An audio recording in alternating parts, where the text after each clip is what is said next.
Three karate champions were laughing at a man who looked too small, too thin, and too calm to be any kind of threat. The whole stadium was laughing with them. 5,000 people were certain of one thing. In a few minutes, they would witness the most humiliating defeat in the history of martial arts. Nobody suspected that the night would end in a completely different way. Before 10 minutes had passed, nobody in that stadium was laughing anymore. And the man they thought was too small and too weak would silence an entire room. Early 1970s, Los Angeles was loud, tough, and proud of its fighters. There was a boxing gym on every corner. In every alley, someone was trying to prove they were harder than their neighbor. But inside the world of martial arts, a different war was being fought, quieter, and far more cruel. Karate schools were multiplying fast across California. Their tournaments filled entire stadiums. Their students walked the streets wearing black belts like military medals. They mocked everyone else, and most of all, they mocked the Chinese Kung Fu schools hidden in the basements of Chinatown and old warehouses. In their eyes, Kung Fu wasn't a real fighting system. It was dance, flashy movie moves, theater for old men. And week after week, the insults grew worse. I know this because I heard it myself. Back then, I worked as a photographer, covering local tournaments for sports magazines. I watched karate fighters humiliate young Kung Fu students during public demonstrations. I heard entire crowds laugh while the Chinese masters stayed silent, swallowing the disrespect with cold eyes. One night, near a dojo close to Sunset Boulevard, I watched a tall karate instructor spit on the ground in front of two elderly Kung Fu masters. "This isn't fighting," he said loudly. "This is ballet." His students laughed like hyenas. One of the old men simply lowered his head and walked away. But across the street, hidden under the red glow of a restaurant sign, stood a young Chinese man in a dark jacket, short, sharp-eyed, still as stone. I noticed him because, unlike everyone else, he didn't show anger outward. He looked disappointed, like someone watching children destroy something sacred. That man was Han Wei. Almost nobody outside the martial arts world had heard his name, but inside the local circles, people whispered about him. Some called him a genius. Others called him dangerous. A few just called him crazy. They said he trained harder than anyone alive. They said he moved too fast to follow. Some fighters claimed sparring with him felt like trying to catch lightning with bare hands, and yet many karate champions dismissed him. Too small, no weight behind his hits, just speed, no real power. Han rarely answered the insults in public, but the people close to him knew something important. Every insult toward Kung Fu burned inside him like fire. Because for Han, martial arts weren't just techniques.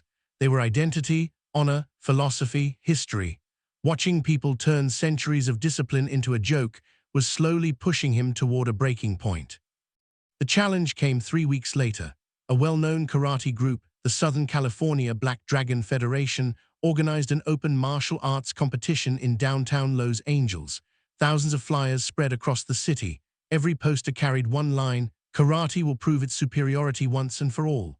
Below it, in red ink, another line read, "Kung Fu practitioners are invited." Everyone understood what that meant. It wasn't an invitation. It was a public execution. Newspapers loved it. Radio hosts joked about it. One station even laughed on air.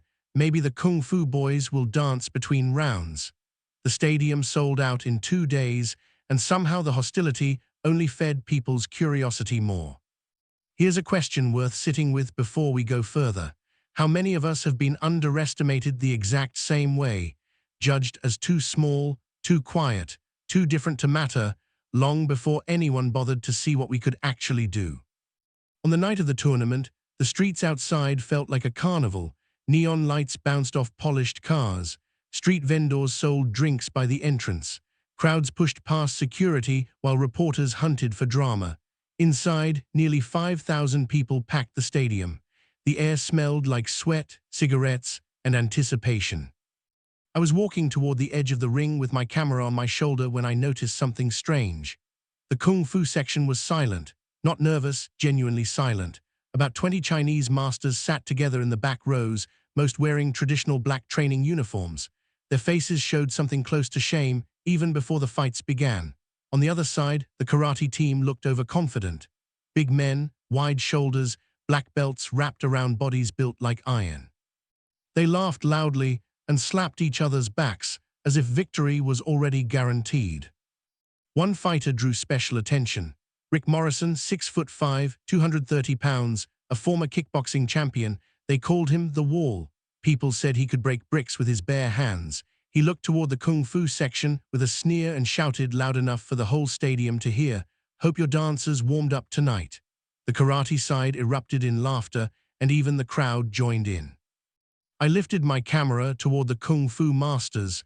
None of them reacted. But then I noticed an empty seat right at the edge of their section. Someone important was missing. Minutes later, the announcer walked into the ring, his voice booming through the speakers. "Welcome to the biggest martial arts showdown Los Angeles has ever seen," the crowd roared. "Tonight, 5 official matches, karate versus kung fu. Whichever team wins more fights proves which style is truly superior." People jumped from their seats, shouting. Some chanted karate, others laughed toward the Chinese section. The first match started right away. A kung fu practitioner named Liang stepped in against karate heavyweight Steve Maddox. Liang moved gracefully, quick feet, precise hands. But the moment the fight began, Steve charged like a truck. The impact echoed across the stadium. Liang hit the ground hard. The fight lasted 19 seconds. Karate won. The crowd roared with laughter. "Now dance," someone screamed from the stands. The second match went worse. Another kung fu fighter tried a defensive move, but the karate fighter cornered him and knocked him out with a brutal spinning kick. Karate won again. The third match was openly ugly. Every time the kung fu fighter tried a traditional stance, jeers rained down from the stands. Someone behind me shouted, "My grandmother hits harder than that." Then came the fourth match, and the stadium turned cruel. The kung fu representative was older than the rest, calm, disciplined, respected in the neighborhood schools. But halfway through, the karate fighter began mocking him instead of finishing quickly, throwing fake bows, imitating dance moves. Even the referee looked uncomfortable. In the end, the karate fighter slammed the older man flat onto the mat. Fourth win. Karate had already secured the tournament. The stadium exploded into chaos. Fans jumped from their seats. Beer spilled across the floor. Karate students jumped on chairs in celebration. Across the room, the Kung Fu section looked shattered. Some lowered their heads. Others stared at the ring in silence, eyes empty. If you've ever felt like one bad moment was being used to write off everything you stand for, stick with this one, because what happens next flips the entire night on its head. And if this story is pulling you in, hit subscribe before we continue. It helps this channel more than you'd think. Then Rick Morrison grabbed the microphone. Breathless, sweat running down his neck, he walked to the center of the ring with a smug grin. "Here's your legendary kung fu," the crowd roared. Rick pointed toward the Chinese section. "You call this a martial art? This belongs in theater, not combat." Another wave of laughter. Then he said the line that changed everything. "If anyone from Kung Fu wants more humiliation, send us your best dancer." The stadium shook with noise. I turned instinctively toward the Kung Fu masters. Nobody moved, not one, and honestly, I understood why. Rick Morrison looked unbeatable. Then from the crowd, a voice cut through, "I'll fight." The sound was quiet, but something about it silenced the chaos instantly. The laughter faded first slowly, then all at once. Heads turned. People stood on chairs trying to see. In the middle of the rows, a short man slowly removed a dark jacket, calm, unbothered, and began walking toward the ring. My heart started pounding before I even recognized him. The Kung Fu masters looked confused, whispering urgently to each other, "Who is that?" But the moment he stepped into the light, half the room froze. It was Han Wei. Even Rick Morrison's grin loosened slightly. Han climbed through the ropes calmly while thousands watched. Next to the karate fighters, he looked almost tiny, lean muscle, compact frame, no fear in his eyes at all. Rick laughed again, but this time it sounded forced. "You," he said mockingly, "you're the backup dancer." A few nervous laughs followed. Han ignored it completely. Instead, he looked slowly around the stadium. The crowd, the Kung Fu masters, the defeated fighters sitting outside the ring, and finally settled his eyes on Rick. "You won tonight," Han said quietly. His words silenced the stadium. "But you mistook winning for being superior." Rick rolled his eyes. Han continued, "You insulted an entire culture because 4 people lost their matches. That doesn't make you a warrior, it makes you arrogant." The crowd murmured. Rick stepped forward. "So what?" Han's eyes sharpened. Even the air inside the building felt heavier now. Then Han pointed toward the karate section. Send your 3 best fighters. The stadium erupted instantly. People thought they'd misheard. Rick blinked, confused. Han, I won't fight 3 at once, he said. Total silence. Even the announcers went quiet. One karate student laughed first, then another, until the entire karate side was doubled over. Rick wiped tears from his eyes. Are you serious? Han nodded once. But if I win, his gaze swept the stadium like a blade. This ends tonight. Nobody moved. Isn't it strange how the loudest confidence in the room often hides the deepest fear of being exposed? Rick's whole team was laughing at the idea of facing one man, but somewhere underneath, they were about to learn what it feels like to be the ones underestimated. Han took a slow breath. You will apologize to every kung fu school you mocked, and you will never disrespect this art again. For the first time all night, the karate fighters stopped smiling completely, and somewhere in my chest, I suddenly understood something frightening. Han Wei wasn't bluffing. Backstage, the karate fighters prepared like executioners before a hanging. Rick wrapped his fists, laughing with the others. You know what this is? Tom joked. A funeral. The room burst into laughter. Carl Douglas sat quietly focused. Unlike the others, he wasn't relaxed at all. I don't like this, Carl murmured. Rick rolled his eyes immediately. Seriously? Carl nodded slowly. There's something off about him. Tom laughed hard. About who? Han Wei, the tiny actor guy. Carl leaned back against the lockers. Fighters panic before they die. They get emotional, loud, nervous. He paused. That man walked into a stadium of 5,000 people like he was walking into a grocery store. A second of silence filled the room. Then Rick stood aggressively. You scared? Carl looked at him coldly. No. Good. Zip it, Rick, because after tonight, nobody's going to mention Kung Fu again. Up above, the crowd kept growing. Most people were on their feet now, pressing closer to the ring. Security could barely hold the crowd back. The energy in the stadium had turned into something dangerous. Not excitement, hunger. The crowd wanted humiliation. They wanted to see Han Wei destroyed for his boldness. Beside the ring, I adjusted my camera with shaking hands. Honestly, even I thought Han had gone too far. I'd heard stories about him, everyone had. But stories are one thing, and reality is another. This wasn't a movie. This was 3 trained fighters against 1 man. The stadium lights dimmed slightly. The announcer returned to the center of the ring. Ladies and gentlemen, the noise slowly died down. For this special match, there will be no scoring system. The crowd roared. No judges, louder still, no time limit. Now the whole building was shaking. The announcer swallowed hard before finishing. Victory is decided by knockout or surrender. The crowd exploded with wild energy. People stomped so hard that dust fell from the ceiling. Then the karate fighters walked in together. Rick Morrison first, then Tom Bennett, then Carl Douglas. 3 enormous men walking side by side toward the ring while the crowd roared like animals. That show of force alone weighed on everyone's mind. Tom showed off for the crowd. Rick raised his fists proudly. Carl stayed silent. Then Han Wei walked out alone. No music, no shouting, no showmanship, just calm steps under the bright white light. And somehow his silence felt louder than the entire crowd combined. The insults came immediately. Go home. You're a dead man, dancer. Han ignored all of it. His face stayed calm enough to meditate. That's when I noticed something strange. The closer Han got to the ring, the quieter Carl Douglas became. His breathing changed. His eyes tracked Han without blinking. Predators recognized predators, and for the first time all night, one of the karate fighters looked uncertain. Han slipped through the ropes calmly. The referee gathered all 4 fighters at the center. The scene looked absurd, 3 massive karate champions surrounding 1 lean kung fu fighter. The crowd began chanting, karate, karate, karate. Rick smiled confidently. You still have time to leave. Han stared back without blinking. You've already lost. Rick's smile faded slightly. The fight hasn't even started. Han nodded once. No, he said quietly. It started the moment you mistook disrespect for strength. Even the referee looked tense now, sweat running down his forehead. He stepped back nervously. Fighters, get ready. Rick cracked his knuckles. Tom bounced aggressively. Carl never took his eyes off Han. Han slowly settled into a loose, relaxed stance, nothing like the traditional kung fu poses the crowd expected, no flashy movements, just a terrifying stillness. The bell rang, and the whole stadium erupted at once. Rick charged first, like a bull. Tom came from the left. Carl circled wide, searching for an opening, 3 attacking at once. The crowd stood, screaming. And then something happened that I still find hard to fully explain, even now.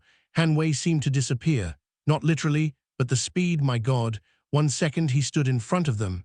The next, Rick's fist cut through empty air. Han had already moved. A murmur of shock spread through the stadium. Rick spun around, stunned. Crack, the sound of a baseball bat rang through the building. Han's fist connected with Tom Bennett's jaw before Tom even saw it coming.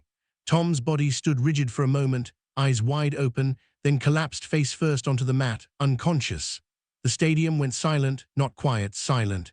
20 seconds earlier, the crowd had been screaming. Now thousands of people stared, stunned, at Tom Bennett's motionless body.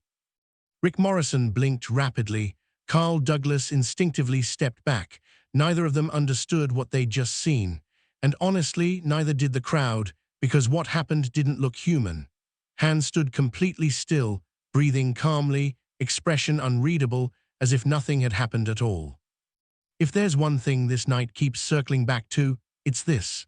The fear of being caught unprepared, of being the one everyone secretly doubts, is universal, and watching someone turn that fear into fuel instead of collapsing under it is what makes a story like this stick with us. Rick took half a step back. That small movement changed everything, because until that moment, Rick had looked unbeatable. Now, for the first time all night, he looked like just a man. He hit him after the bell. Someone from the karate side screamed. Another shouted, "That doesn't count." The stadium erupted into arguments, spilled beer and confusion. Even the referee looked shaken, rushing toward Tom Bennett as medics climbed into the ring. Tom still wasn't moving. Rick pointed furiously at Han. "What the hell was that?" Han answered quietly. "A punch." The crowd reacted instantly. Even now, Han's calm felt more disrespectful than any shout could. Rick's face twisted with rage. "Nobody moves that fast." Han tilted his head slightly. "Sounds like an excuse." The stadium erupted again. Some hissed, others shouted, but something had shifted. The laughter was completely gone, and fear began spreading through the building like smoke. Carl Douglas kept circling slowly near the ropes, never losing sight of Han. Unlike Rick, Carl was thinking now, studying, trying to survive, because deep down Carl understood what the others still refused to accept. Han Wei wasn't fighting with emotion, he was hunting. The referee returned to the center, shaking. Tom Bennett was carried out unconscious, while thousands watched in silence. "One fighter cannot continue," the referee announced, his voice nearly dissolving into the tension filling the stadium. The match would go on. 2 fighters remained. Rick cracked his neck hard, trying to recover his confidence. The crowd began chanting again, desperate, "Karate, karate, karate." But the chant sounded different now, tight, uneasy. People were no longer sure what they were watching. Han rolled his shoulders once, loose and relaxed, like someone who had barely started warming up. Rick finally lunged forward. This time Carl attacked with him immediately, no hesitation, no arrogance, just violence. Rick threw a powerful right hook toward Han's head while Carl attacked low from the side. The crowd screamed. This time they thought they had him cornered. At least that's what everyone believed. Then Han moved again and the entire stadium lost its mind. His body shifted with impossible precision. Rick's punch missed by inches. Carl grabbed nothing but air. Han spun sharply between them. Boom! A brutal side kick landed on Carl Douglas's ribs with a sound so heavy the front rows physically flinched. Carl's eyes went wide instantly. A horrible wheezing sound escaped his throat. Then his entire body lifted off the ground before crashing into the ropes. The stadium gasped collectively. Carl dropped to one knee, unable to breathe. Han didn't even look at him after the strike. His focus stayed completely on Rick. That scared me more than the punch itself, because Han moved like someone who already knew exactly how every fight would end. Rick charged forward again with a roar, throwing desperate combinations, punches, hooks, elbows, pure frenzy. Han slipped through it all like smoke. Not one wasted movement, no fear anywhere. Every inch of his body seemed guided by something beyond ordinary skill. People in the crowd began rising to their feet, mouths open. Even the karate students looked afraid. Rick threw another heavy punch. Crack! Han intercepted it instantly, a straight shot to Rick's nose. Blood splattered across the mat. Rick stumbled backward, blinded. The crowd screamed. Han stepped forward immediately, not rushed, calculated like a predator. Rick tried to attack again. Bam, another hit. Then another. Short, precise, explosive. Every impact sounded like cracking wood. Rick's legs began giving out beneath him, and suddenly the biggest fighter in the stadium no longer looked dangerous. He looked afraid. Carl Douglas, pushing through the pain, forced himself back to his feet, breathing hard. But the moment he saw Rick falling apart under Han's strikes, something inside him broke. I watched it happen in real time. Carl stopped seeing Han as a man and started seeing him as something else entirely. The crowd felt it too, because the entire energy in the building had transformed. At the start of the night, they'd come to laugh at Kung Fu. Now thousands of people watched in stunned silence as men they'd considered unbeatable were taken apart.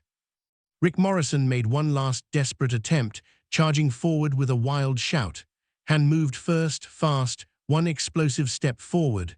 Then, boom, the sound echoed through the stadium like a gunshot. Han's fist landed square on Rick Morrison's jaw. Time seemed to freeze. Rick's massive body stood upright for half a second, eyes empty. Then the giant collapsed backward onto the mat like a falling tree. The whole ring shook. People screamed. Some jumped back in shock. Others grabbed their heads, unable to process what they'd seen. Rick Morrison, the monster of Los Angeles Karate, was unconscious, completely unconscious. And suddenly, only one person stood in front of Han Wei. Carl Douglas, the former soldier, looked at his fallen teammates, breathing heavily. The stadium fell dead silent again. Han turned slowly toward him. No anger, no triumph, just quiet focus. Carl looked around the stadium once, thousands of eyes staring back at him. Then he looked at Han, and for a long moment nobody moved. Finally, Han spoke quietly. "You can stop." Carl's jaw tightened. Pride fought against survival instinct on his face. The karate student screamed desperately from outside the ring. "Hit him, don't give up." But Carl kept staring into Han's eyes, and what he saw there terrified him, because Han wasn't tired, wasn't hurt. If anything, he looked faster now than at the start of the fight. Carl understood the truth before anyone else did. This hadn't been luck. It hadn't been a trick. And it certainly wasn't dancing. Han Wei was simply operating on a completely different level. Carl slowly lowered his fists. The stadium erupted instantly, some shouting insults, others booing furiously, but Carl ignored all of it. His voice came out hoarse. "I'm done." The entire stadium froze. Even the referee blinked in disbelief. Carl looked directly at Han, then bowed slowly, not with sarcasm, not mockery, a genuine bow born from real respect. The silence in the building felt deafening because everyone understood what that bow meant. The war was over. Han bowed back calmly. Then he walked toward the microphone near the ropes. A reporter handed it to him with shaking hands. Han looked out over the stadium, thousands of stunned faces, blood on the mat, defeated karate champions, and somewhere in the back rows, Kung Fu masters with eyes shining with tears. Han finally spoke. "Martial arts were never meant to create hatred." Nobody moved. "Style doesn't make a man superior. Respect does." Total silence. Han looked toward the karate section. "You mocked people you never bothered to understand." He paused. "That's weakness, not strength." This time there was no hissing, no laughing, only silence, a heavy silence. Rick Morrison was finally helped back to consciousness in the corner of the ring, blood covering his face, his pride completely broken. Han walked toward him slowly. The stadium watched every step. Rick looked up with effort. For a moment, it seemed like he might attack again. Instead, he lowered his head. "I was wrong," he murmured in pain. Han extended his hand. After a long hesitation, Rick shook it, and the entire stadium erupted, not with hatred, not with mockery, but with amazement, respect, something that hadn't existed at the start of that night. Understanding. That night changed the world of martial arts in Los Angeles forever. Karate schools stopped publicly mocking Kung Fu.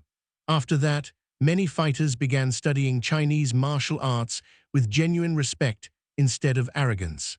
And the story of the small man who defeated 3 giants spread across California like wildfire. Years later, people still argued about how fast Han Wei had really moved that night. Some said the story was exaggerated. Others swore his strikes were invisible. But I was there. I heard the laughter before the fight and the silence after it ended. And to this day, I've never seen fear spread through a crowd faster than the moment they stopped underestimating Han Wei.